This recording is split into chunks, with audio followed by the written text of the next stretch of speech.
Esselamu Aleyküm bizi izleyenler ve hürmetli hemkarlarım. Bizim video kanalımızda biz dəfələrlə kondisionerin qaz qasağının necə tapılmasını sizə göstərmişik.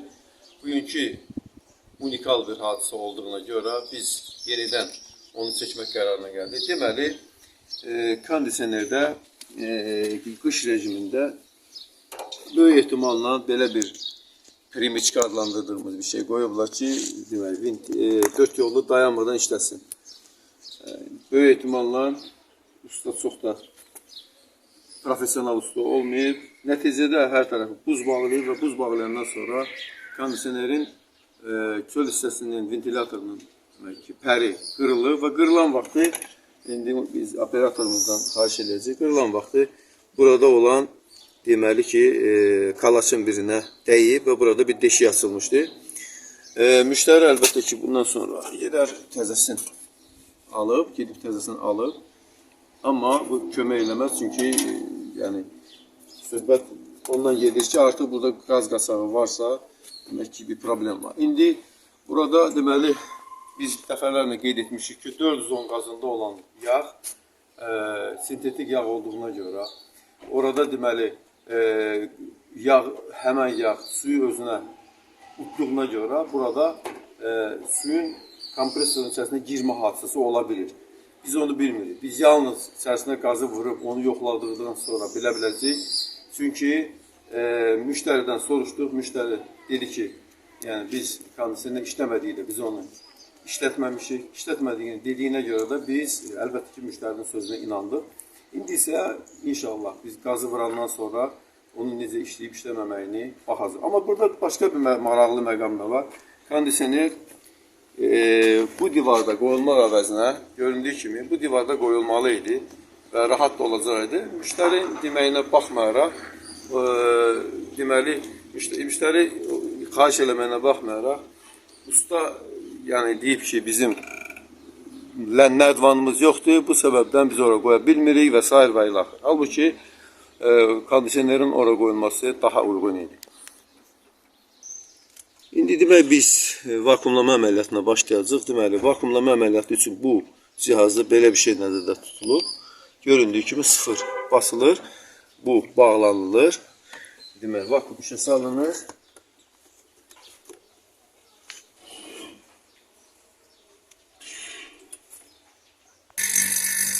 Bundan sonra deməli, bunu açılır və gördüyünüz kimi rəqəmlər girməyə başladı. Bu vakumun edilmə faizini göstərir, yəni ki 78, 79, 80 və belə gedir. Amma bütün bunlara baxmayaraq biz bilirik ki, bunlarda kapilərlə olduğuna görə vakumlamanın ən azı 15 dəqiqə getmək lazımdır. Hətta cihaz göstərsə belə. Şimdi inşallah vakumlama qutarandan sonra biz qazı sistemə inşallah yükləyəcəyik və ondan sonra dediyimiz məsələni yoxlayacağıq. Hörmətli izləyicilərimiz, indi göründüyü kimi artıq 100% vakum edilmiştir. İndi vakumu dayandırırıq və bundan sonra qaz yükləməsi prosesi ediləcək. Təbii ki, qaz yüklənəndə də maye formasında yüklənəcək. Çünki elə edildikdə həm istənilən halda qazlar nisbəti, yəni içərisində olan iki qazın nisbəti demək pozulmamaqdadır. İzləyicilərimiz qaz balonunu bağladıq. İndi isə qazı tərəzinin üzərinə qoyuruq. Bundan sonra əlbəttə ki, orada nə qədər qaz getməyini baxmalıyıq. Qaz demək, bunun içərisinə nə qədər gedirik? Ricadan 410, 590 qram. Demək, indi 590 qram qazı yükləyəcək. Demək, hortumun dəbərməməsi üçün əlimizi tuturuq. Çünki bizim tərəzimizə heç bir təsiri olmamalı. 0 basırıq. Bundan sonra açırıq. Qaz yüklənərkən fikrimiz başqa yerdə olmamalıdır. Yalnız və yalnız tərəzinin ekranına baxmalıyıq. Çünki əgər az gedərsə bir problem olmaz, əlavə etmiyorlar. Amma çox gedərsə həmin o vurduğumuz çox qazı biz oradan çıxartmaq məcburiyyətində qalacaq. Demək, artıq yaxınlaşır. Artıq əlimiz buradadır. 560, 575, 595. Bundan sonra balonu çeviririk. Hal-hazırda xortumun içərisində bir qədər maye freon var. Açırıq və dərhal da bu kranı bağlayırıq. Beləliklə xortumun içərisində olan freon da getdi. İndi isə biz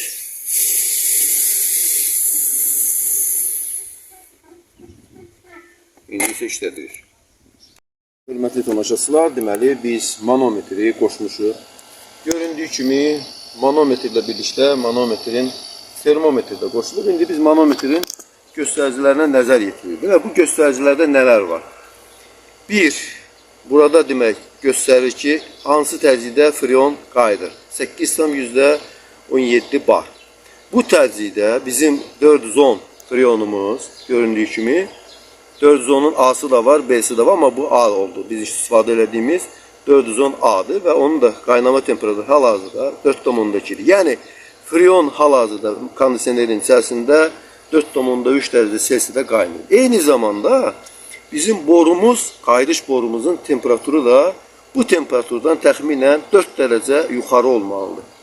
Əgər qazı düzgün vurulubsa, əgər kondisioner brend mallısa o zaman 4 dereceden yukarı olmalı. Ama qeyd etmək lazımdır ki, biz bu yaxınlarda bir kondisioner quraşdırdıq.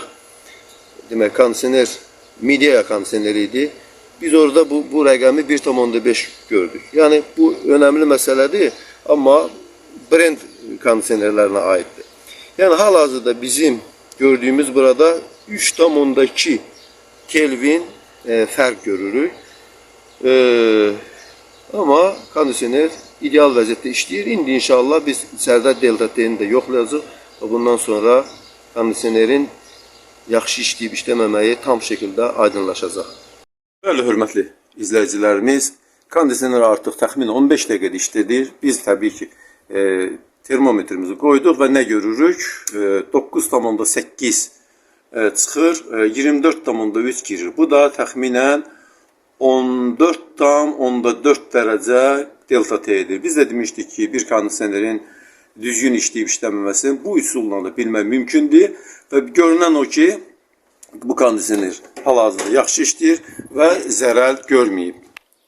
Bəli, hörmətli izləyicilərimiz, göründüyü kimi bir kondisioneri sadəcə qaz vurmaqla yetirmək lazım deyil, onun bütün parametrləri yoxlanılmalıdır.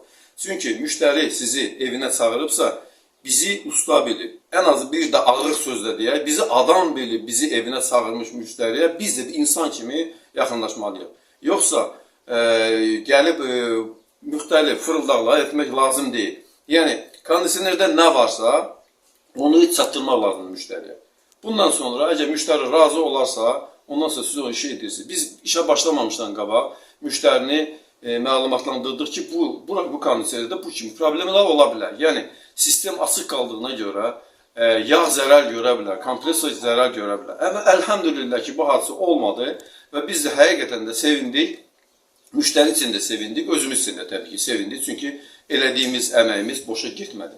Bizi axıra qədər izlədiyinizə görə biz sizə təşəkkürümüzü bildirdik. Mən Yusuf müəllim, kondisionerlərin təmiri kitabının müəllifi.